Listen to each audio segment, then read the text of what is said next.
بسم الله الرحمن الرحيم والصلاة والسلام على خاتم النبيين أما بعد السلام عليكم ورحمة الله وبركاته. Put my glasses on.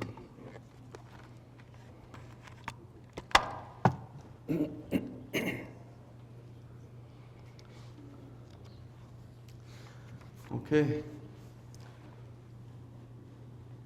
So we start off again, inshallah, and see where we can get to. I'm like a old Honda. I need to go to gear 1 and 2 and 3 and 4 and 5, and by the time I even get to 3, it's finished.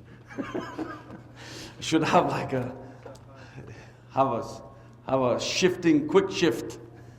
So I think the idea here is yesterday was the challenging part of the thing, and now is how to integrate all of these questions sometimes that people give to us and give to the youth and give to the brothers and sisters, sometimes extremely confusing. Integration, assimilation. To integrate is a good thing because integrate means you work along with people.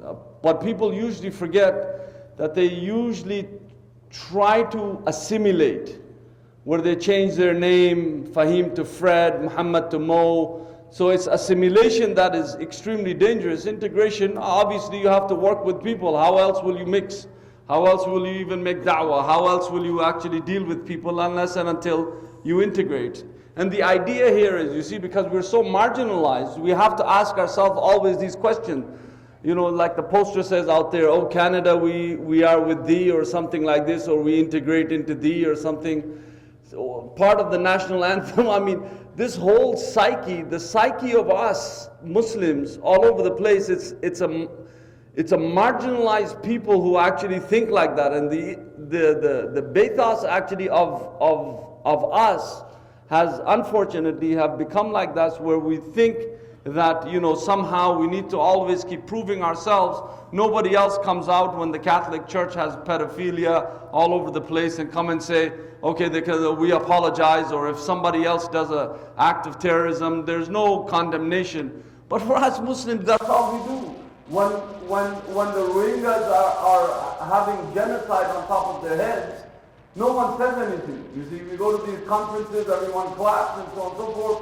Speaker gets thrown into jail. The organizer, who actually makes a lot of money, thousands and thousands of dollars on top of them, they don't even actually write a letter. So the idea here is that when marginalized people actually start coming out of their mind, and this prison of the mind that we actually stay with, then we will do proper integration. And integration means that you come toe-to-toe with people, say, yes, we're just as good as anyone else, and here we are. And we don't need to keep talking about integration and how and what and how shall we do it. Oh, sir, you're not good enough. Why not? Why not? That's the question you have to ask. How do we integrate? Should we be talking about integration? What are the methodologies of integration? Is it assimilation? Should we just wither away with the carpet? What is it? So all these questions need to be asked over a period of time. My talk here today is that in order for us to integrate into any society, we have to be great people. And because you want to come in and integrate, and the point of that you show everyone is equal. You have language, we have language. You have strength, we have strength. You have monies, we have monies. So we integrate with respect, not with humiliation, not with something that actually humiliates, not something that actually deprecates the people into a low status. So we're always thinking like these inferiority complex mindsets that are set into marginalized groups. So how does one become, if I can ask these kids in the front to be a little bit quiet, how does one actually become great, and the meaning of being great in order to integrate, and how to bring greatness into our lives? You have to think about it. You can't, فَاقِدُ شَيْءٍ لَا يُعْطِيهِ. The Arabs, they have a saying that say, if you don't have something, you can't give it. So if you can't even think it, you'll never actually reach it. I think it was Malcolm X, alayhi rahmatullah, is the one who said, if you're not traveling on the road, you're not going to get to the right destination. So obviously, if you're not even thinking about greatness, you're never actually going to arrive to that. So how does one go onto the road to greatness, and what do great people do or did? Everyone wants to be great, but very few are. And why is that? Everyone has a potential to be great. Everyone has a potential to be great.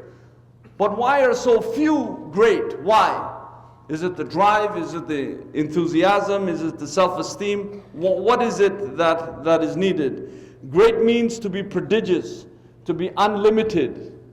You have to have a big brain in terms of a wide scope of thinking. You can't be somebody who's ostentatious in speech only, but you have to have a big outlook in life where you can say that, yeah, you know what? If they can do it, we can do it. Why not? Abu Bakr as-Siddiq radiallahu anhu, he was great. Look at how many times we have heard that he gave all his wealth. When Rasulullah sallallahu alaihi wasallam asked, all his wealth. How great is that? So that we can discuss this in the month of May in a masjid in Toronto about Abu Bakr as-Siddiq radiallahu anhu, that he gave all his wealth. Now we ask people about building a masjid or building a gym or building something or building a full-time school. Everyone actually has their hands tied and then said, oh, our community is in problem, what shall we do? We can't buy a house without interest, what shall we do? As though somebody shackled us, already gave us the prison sentence, and we've gone into prison and we can't do anything. And that's just not right, because you have to start thinking great in order for you to become great, you see. And hence, you will have Abu Bakr as-Siddiq radiallahu anh as a role model of greatness. Why not? I mean, this is the meaning of being unlimited. How did he do that? How does one do that? How do you come to the cusp of doing something like that? Giving every single thing away that you have. How do you do that? You have to have Iman. And Iman can't be just shouted into your chest. It just can't be. I can come here and start giving you a very spicy lecture. It just won't, nothing, it will just, because the receiver is broken, it can't receive. So it has to be a whole thing starting out from the Masajid, the teaching and learning and sitting and understanding the Salah and teaching the Fatiha. If I go to somebody and say, read the Fatiha, you'll make 5-6 mistakes. Without a doubt. Some people are good, yes, but most of us have mistakes in the Fatiha. Mistakes, even in common things. So we can learn those things. So it has to start from that, it has to start with understanding of fiqh and so on and so forth. We got to know this one is Hanafi, this one is Shafi'i, this one is this one is that. We have like displeasure amongst ourselves. We have disdain for each other. How are we ever going to reach any kind of destination when we start thinking like that? And that's why Rasulullah sallallahu alaihi wasallam told this person, that, mashallah, the mashayikh are busy on their phone. This is something else, the phone. I hate the phone, believe me.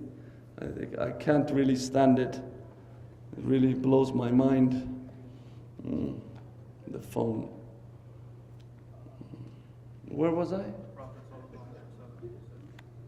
What did he say? You were going to get. What was the point? You went from loving each other. I lost my point. Yes, Abu Bakr as-Siddiq radiallahu anh. So how did he get to this mind-blowing point of having this idea of giving every single thing away? We never actually gave every single thing away. We can't even think about giving every single thing away, right? Would you be able to do that? You can give every single thing away? No? Okay. So he can't do it. I can't do it. There's nobody here that can do it. I mean, that's called greatness. But if you put in your mind that you can do it, then you will be able to do it, you see? You will be able to do it. So some of us, we can barely pay the zakah and we think we did our deen a big favor. But zakah also should be used for the building of the community. There are people who suffer in our community and never helped. We never help them. If you help your community rise, in order for us to integrate, you can't have always broken people everywhere. Every year you should be able to help people be situated in their lives, and they themselves will situate the mosque. But we don't, because we don't understand how to dispense zakah. The problem is that we can't do that, and hence we have this difficulty of understanding how to actually situate people. You see? So how Abu Bakr as-Siddiq radiallahu anh did that, it had to take iman. For us to even pay 10% of our earnings, it's extremely painful. That's why they have credit cards. Make it easier because they know the psychology of the human being. Even to let go money is a different thing, right? And yes, we have very good amongst us, but as a collective whole, we have a problem. You see? These people who get ruffled up in hard times and people who actually fall apart, they want to integrate how? If you get totally ruffled in hard times and you can't deal with your deen, how do you become great, and how do you ever want to integrate? Any little hardship that comes to you, you have a problem. If your brakes are no good in the car, this is the biggest problem that you have. If your knee is paining, this is your problem. You don't care about what the Syrians are going through, what the Rohingyas are going through, what the Yemenis are going through. You have no care. You're worried about only yourself. So the idea here is, in order for us to understand, it has to be a new kind of thinking that we need to come about, you see.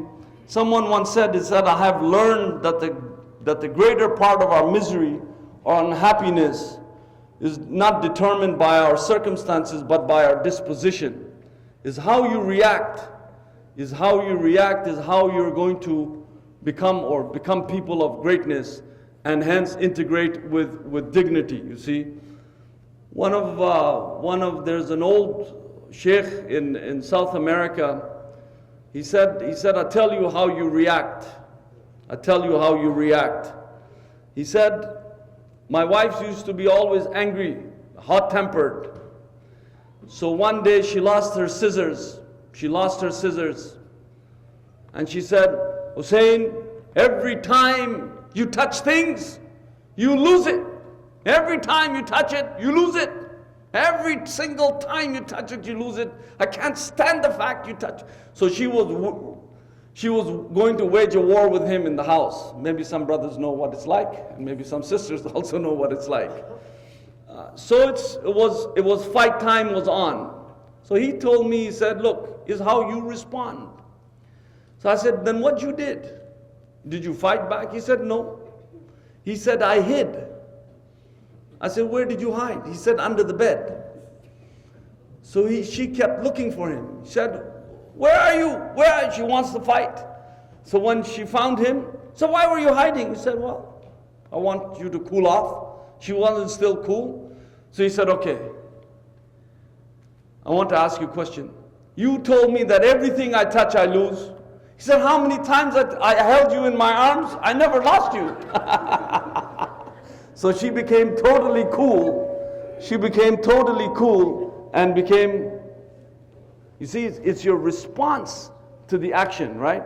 If you're going to frown at me, for example, the brother is serious, he's going to be frowning at me, I'll get afraid if he frowns at me. I have another appointment to attend to.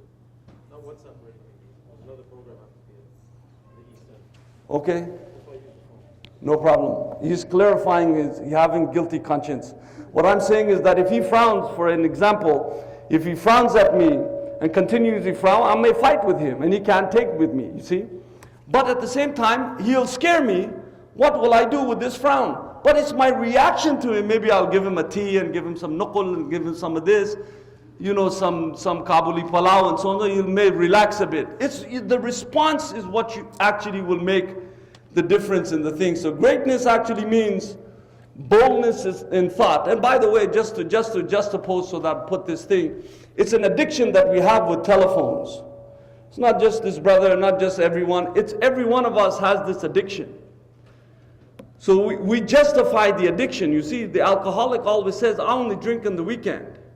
And so we always justify things. Yes, it could be used for information, but we have serious addiction with the phone. It has ruined our iman.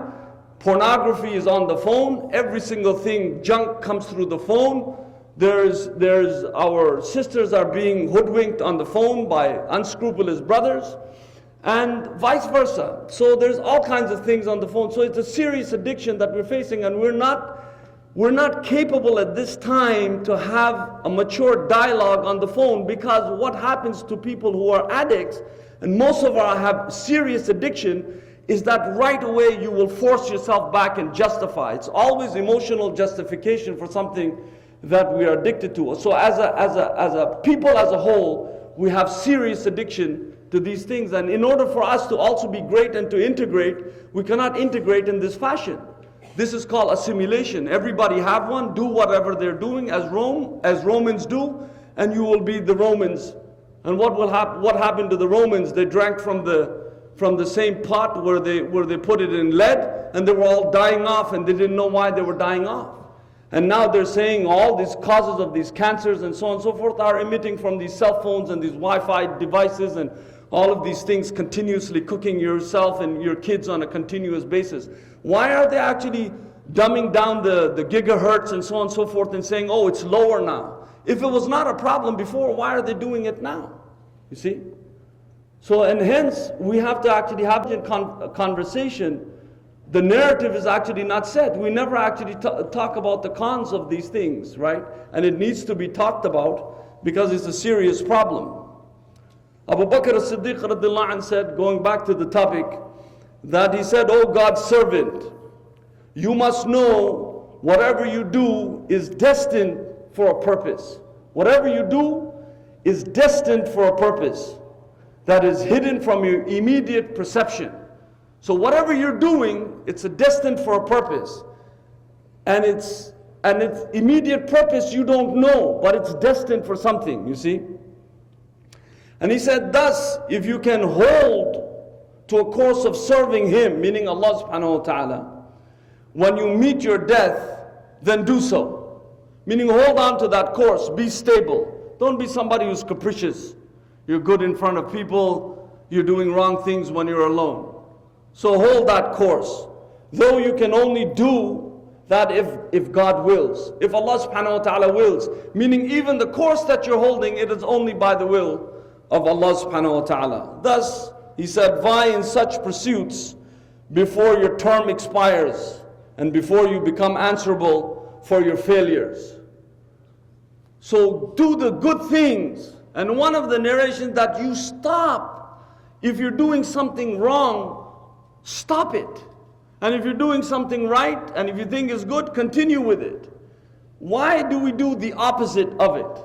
And keep blaming ourselves to say, oh, I'm a failure. Failure only because the internal clock is actually set backwards. And he said, I warn you not to follow the examples of the less fortunate people who made their strivings for the reward of others. To just come here and be called sheikh, and you wear the things that you wear and so on and so forth, striving for the reward of others. And while you forgot your own reckoning, because you strove for to be called, oh yes, I liked, and this is a good guy and big sheikh and this, that, the other, you forgot your own destination. You forgot your own destination, and it's a huge problem amongst us. And that's why if you want to integrate, you have to integrate with this mindset. That you understand that you're first and foremost slave and servant of Allah subhanahu wa ta'ala. And that's how you integrate. He has control over all things. Look at the depth of thought at this point. See the vastness of his understanding. It's not narrow, it's not something that's low and immature. It's actually vast. And view his massive focus on striving for the rewards of others. He said, be very careful. If you're striving for the rewards of others, be very careful of that.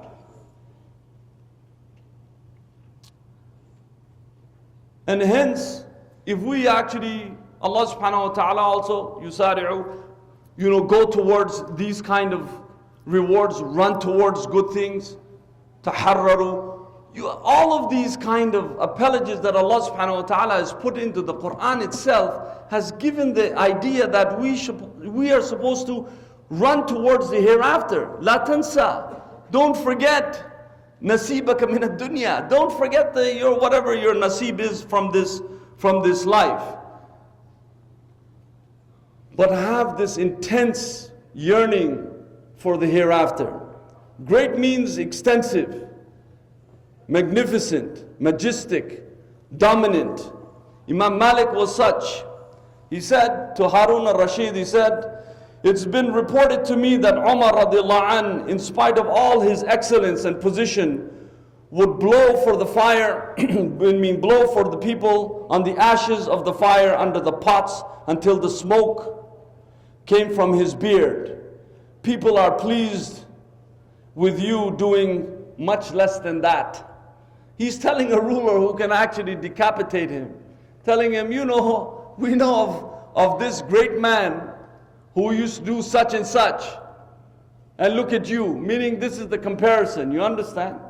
So greatness actually gives you that. You want integration, you have to integrate with greatness. This is greatness in character, and this is command in the stance in front of a ruler. Usually if you squeeze people, they buckle. The real people actually end up standing, you see. Me, I can stand here and frown in front of you all day long. It's not going to, what's that going to serve? It's not going to serve anything. And Rasulullah ﷺ, want to follow the sunnah, he was the most smiling of people. Ibn al-Qayyim said that his teeth were, you could see his teeth when he smiled. He didn't go ha ha ha ha like that. But he was always somebody who was smiling where you could see his teeth. Biwajhin talq, that when you see your brother, actually you let your face drop, meaning to say a good smile, not a smile, look with vengeance and hatred and anger and so on and so forth. You take yourself anger on somebody else here, take the wall and hit your head, fight the wall, blow in a paper bag or something like this. Well, I mean, what are we going to do with your anger and your looks? So as you come into the masjid, you have to have some kind of a smile, some kind of a character about you. You're a young man, a young woman. Have decency with people who are older. Talk with them nicely. Be a bit cultured. You see, our cultures have also some good things. And there's nothing wrong because it doesn't clash with Islam. Goodness and kindness and characterness is part and parcel of the sunnah of the Messenger of Allah ﷺ. Look at this. Who became great and who sat around, you see. Look at Imam Abu Hanifa, age 70, right? Look at what he left behind. Look at Imam Malik, he died at age 84. Look at what he left behind. Imam al-Shafi'i, he passed away at age 54. If you look at both Al-Risala and it's totally different in two different countries, totally different in terms of approach even, because he's dealing with a different set of people, different set of cultural context. Not that he changed the religion, but if you read it, you can see the depth of his understanding therein. Look at Imam Ahmad, he passed away at age 77. Imam Bukhari, you already know that every time if some is a seal of authentication, is by Imam Bukhari himself, radiallahu anhu, may Allah be pleased with him and all of them. Imam Muslim died at 57. Some of us are above 57, some of us are close to 57. What did we leave behind? What legacy? So you want to integrate for what? But integrate in good things so that you can do something that you leave a legacy behind that you're leaving for. Imam Abu Dawud, he passed away at 73. Imam Tirmidhi at 70. Imam Nisai, he lived close to 90, 89. Imam Ibn Majah, he was 64. So you have all of these works. Just imagine, how do you comprehend even reading some of their volumes of their books? Even thinking you're going to finish their volumes, you would be say, oh, what kind of people are these? Imam Abu Hanifa was extremely careful of even dealing with things that it might have some kind of shak or shubha or something in it, where he was standing under a wall, and this is a story and it's a good story, it doesn't have to do with your aqidah and so on and so forth, that he was standing by a wall and then that person had dain, he owed him something and he had passed away. So he didn't want to take shade in that wall, thinking that he might have done a favor because he had given him this. He wanted to let him go. So this is kind of the acute thinking that these A'immah had. They were not frivolous people, right? We have nice dresses, but we're hollow from inside. Anyone can raise their voices. Anyone can shout and yell and scream and do all of those things. But to have the depth, you see the container that's filled with water does not need to do all of those things. You leave a legacy, you see your works and your fruits that are out there so that you will be able to deal with that, you see? You can do a lot of great things. If two people out of this whole place, two sisters, two brothers, end up changing their lives and becoming good and great people, they change the whole thing. One person, Malcolm X, in the last century, changed a lot of things. They don't understand that his was the cultural revolution. Martin Luther King's was a political revolution, but he was influenced by Malcolm's cultural revolution. When he started talking about equal pay for the black man, they said, we got to get rid of this guy. You see? Greatness just didn't come out from anywhere. Greatness needs to be worked, and you can see it within Muslims and non-Muslims alike. There's an author by Steve Siebold. He wrote this book on excellence or expertise and things like that. And he said master-class people, world-class people, they create things. Mediocre people, they compete. I want to compete with this one, I want to compete with that one, I want to compete with this one. I have my arrogance, I have my kibr, I have this, that. That's what Rasulullah ﷺ said. When that person came in, he came turban and so on and so forth, and he had a mark on his forehead. And he said, didn't you not think that you were the most pious? He said, yes, Ya Rasulullah, I did think so. And that's why conceit, looking down on people, is one of the 3 deadly sins. Looking down on people, so you have to be careful. So one who actually is world class, you create things, you don't compete.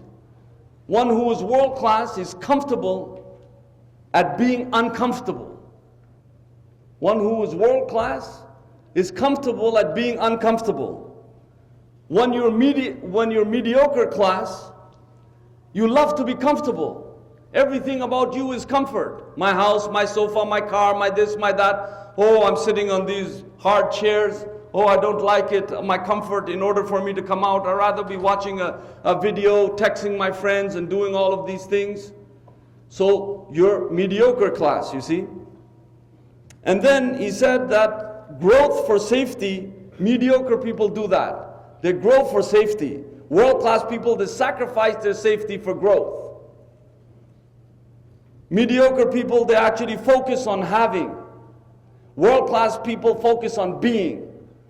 And then if you look at all of the companions, they focused on being, not on having, on being who they were. Abu Ayyub al-Ansari, his grave, radiallahu anh, he was from Al-Madinah, his grave is in Constantinople. So just imagine the travel at that time. Who would like to leave? An Arab would like to leave to go to a European kind of place. He went for the sake of Allah subhanahu wa ta'ala, you see. Mediocre people have pipe dreams. World-class people are visioned. You see, that's why we're saying the mosque needs to have a vision. It has to have a vision. If you don't have a blueprint, you will not know where you're going. You'll always be thrashing back and forth. The opinions, there's dime a dozen opinions. And whenever there's Afghans, there's more opinion than people. You see, right? There's more opinion. Why? Because we like to give our opinions. But sometimes you need to swallow it, and that's why leadership comes into play. In order to take, you have to have that blueprint. Mediocre people, actually, they're ego-driven. It's all about nafs, my thing, my way, I've got to go away, I got to justify what I'm doing, right or wrong, I'm justifying it. Mediocre people. World-class people, they're spirit-driven. They know how to deal with the people, bring the people together, bring them closer, drive them to a higher, change the mentality of the people. You see these youth, they're not, and mashallah, they even had the energy to come here. But to sit here for hours and hours and listen, you know, that also takes some kind of, some goodness from inside them. But where do we take them after this? There needs to be other things. We need to bring them to basketball camps, have things, and, you know, let them integrate into our community. If you don't have succession planning, it's a multi-million dollar industry, succession planning for corporations. Because they can't, once the old ones are going out, the young ones need to take over. We never think about that. You want to integrate, you need to be able to have that. And lastly, that mediocre people, they know enough. Whenever you're mediocre in your thought, you know enough. Don't tell me anything more. I'm Maulana, don't talk to me right now. I've had enough. I know enough. World-class people, they're eager to learn. They sit and learn, pay attention, see what. You may be an ocean, I may be a river. But if you pay attention to me, the river may give you something that your ocean doesn't have. You understand? So concentration needs to be there. Allah didn't create two hearts in one jawf. You need to have that concentration, you see. So great means titanic, illustrious, right? And you will have all of these people who are illustrious, but I think I've been given 10 minutes or whatever it is, or 5 minutes. What was it? 10. Always remember, mediocre, the word even, median, it comes from akris, like mid-mountain, mid of a rugged mountain. So that means you're stuck in the middle of a rugged mountain. That's where the name is derived from, or the word is derived from. So it's a medius, meaning in the middle, and akris is a rugged mountain. So mediocre means you're always stuck. And always remember, people go back to status quo. They always go back to the equilibrium that they know. If you're an unhealthy person, you start to work out tomorrow, your body will like to go back to exactly what it knows what to do. Sit and eat junk food or do whatever it's doing when it was doing before. If you're a healthy person, you go into binge eating or doing whatever and not moving, your body will say, no, no, no, get out of this. So it always likes to go back to status quo. The human body is like this, the mentality is like that too. So you need to be able to break that threshold.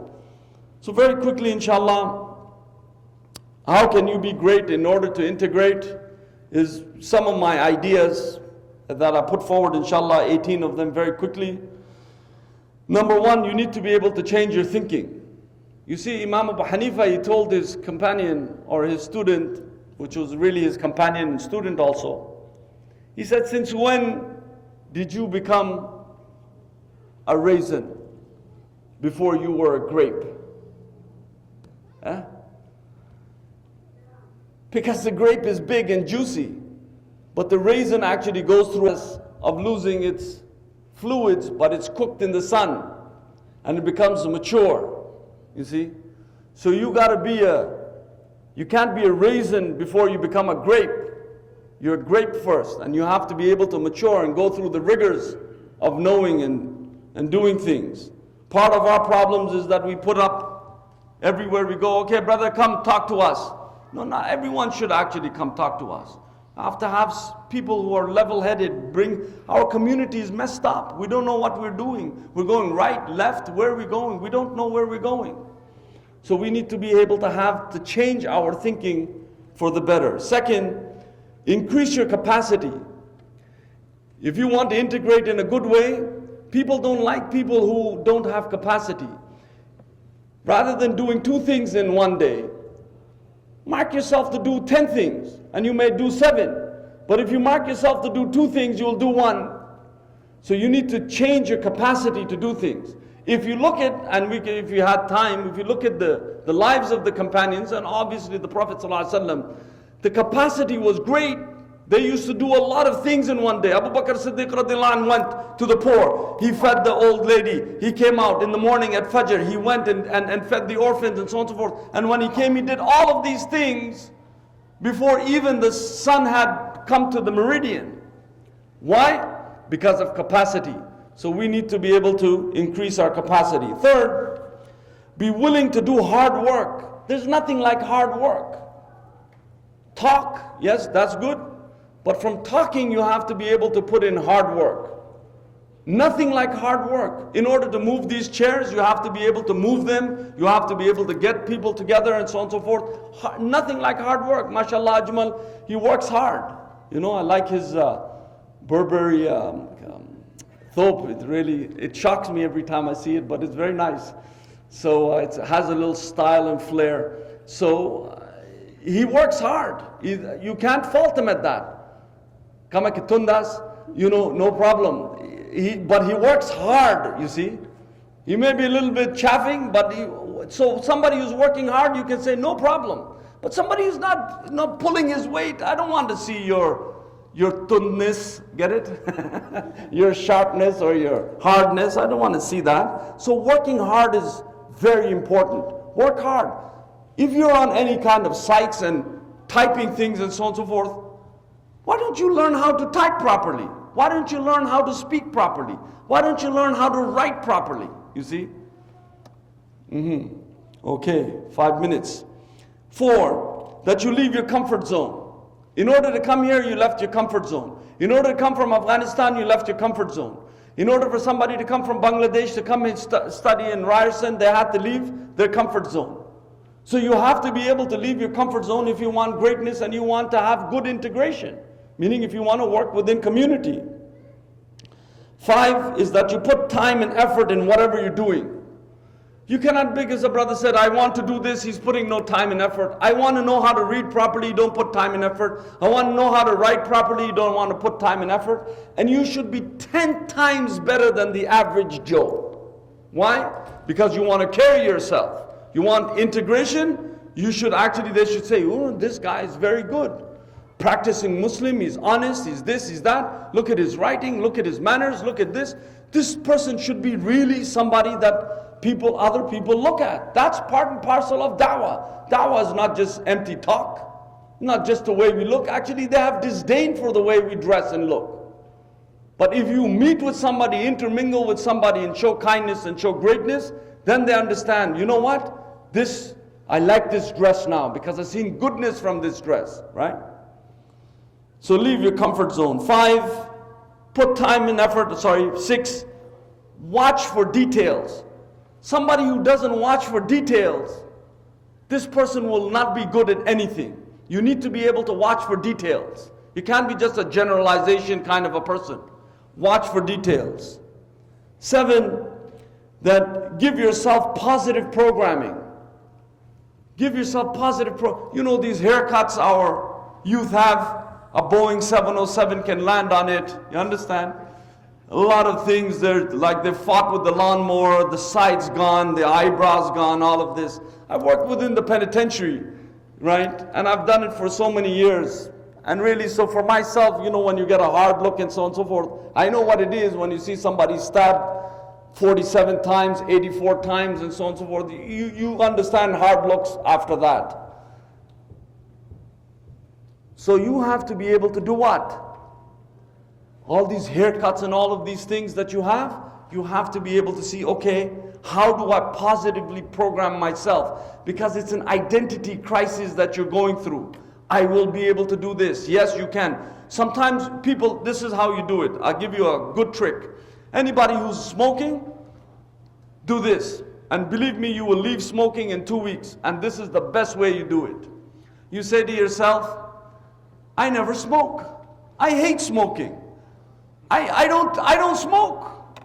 And you write it on placards and you put it wherever you go. You keep it with you and you repeat it every day. Morning, afternoon and evening. At least 100, 150 times. I never smoke. Even if you light up the cigarette, you say, I never smoke. I hate the thing. I never smoke. Once you keep telling yourself this physically, what will happen within 2 weeks? That you will start hating the thing because the brain already is recognized. You see, there's this kind of programming where you have when you say, well, I don't like a certain thing. Why don't I like a certain thing? You programmed yourself for that.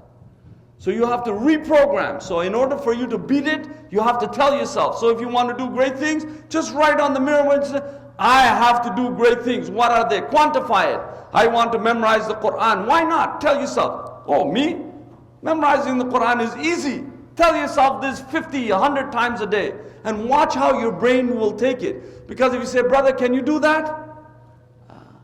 He'll say, inshallah, if he's a nice, inshallah, brother, inshallah, I will try. Once he said he's try, the brain finishes the other part of the sentence. I will try, but I can't. I will try, but my mother has food for me.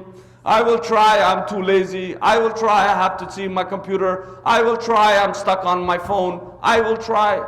So the brain finishes the other part of the question. So in order for you to understand that you're willing to program yourself positively and be willing to give a little time and energy into things, take examples from the great people, and very quickly, just give me a minute, we finish all of that. Be a solid worshiper. There's nothing like a solid worshiper. I don't like, at this stage and age, I don't like fakery anymore. I don't like anybody fake. I said, brother, move out, man. I don't have time for that. Seriously. Be a solid worshiper. Be sincere to Allah. You're praying or talking to me does nothing. Do it for the sake of Allah. Be a solid person. Be in their prayer. Understand that you are going towards something that's great. 11, be greedy with your time. Don't give your time up so quickly. Be greedy with it. Be greedy with time. 12, be willing to step up. If something is needed, be willing to step up. Brother Hasib is talking about something, he should be willing to step up. Brother Nazim is supposed to, he should be willing to step up. So people need to step up. 13, that you put no limits on what you do, right? Don't put limits on what you do. Don't put limits. See where you can go. Think of yourself, I can do it with the will of Allah. Think of that. 14, desire the best. Why not? The companions always desired the best. They desired the akhirah. But they had no little, they walked in. That's why it's called fath. Because they desired the best. 15, to be grateful. To be grateful to Allah to give you all of the things that you have. And that's why I think this community can do great things if it starts thinking like this, right? And that last 3 points, be willing to finish what you start. Don't leave it half-ended. Finish what you're starting. Why are you leaving every single thing you're starting? Tomorrow, tomorrow, tomorrow. Make no excuses for tomorrow. Procrastination is killing us. And one of the reasons we procrastinate a lot is because we're stuck on the net. Get it? The net? What does the net catch? It catches fish. The spider's net catches bugs. That's what it does. So we're stuck on the net all the time, continuously. Get rid of it. Get rid of it. Sometimes give yourself, there should be detox programs. And believe me, if I'm living that long, well, I may see it. There will be detox center for these addictions. In Korea alone, South Korea, they have 276 detox centers for video gaming. 276 in North Korea, detox centers for video gaming. Second last, that let no one tell you that you're inferior. You're only inferior if somebody tells you that. Color of your skin, shape of your nose, your wealth, and so on and so forth. Don't let anyone tell you you're inferior. And 18, stick to something and give it time. You can't become a raisin before you were a grape. So at least be a grape and give it time that you can become a raisin, inshallah. So brothers and sisters, inshallah, I leave you in goodness. Jazakumullahu khairan. Wassalamu alaikum wa rahmatullahi wa barakatuh.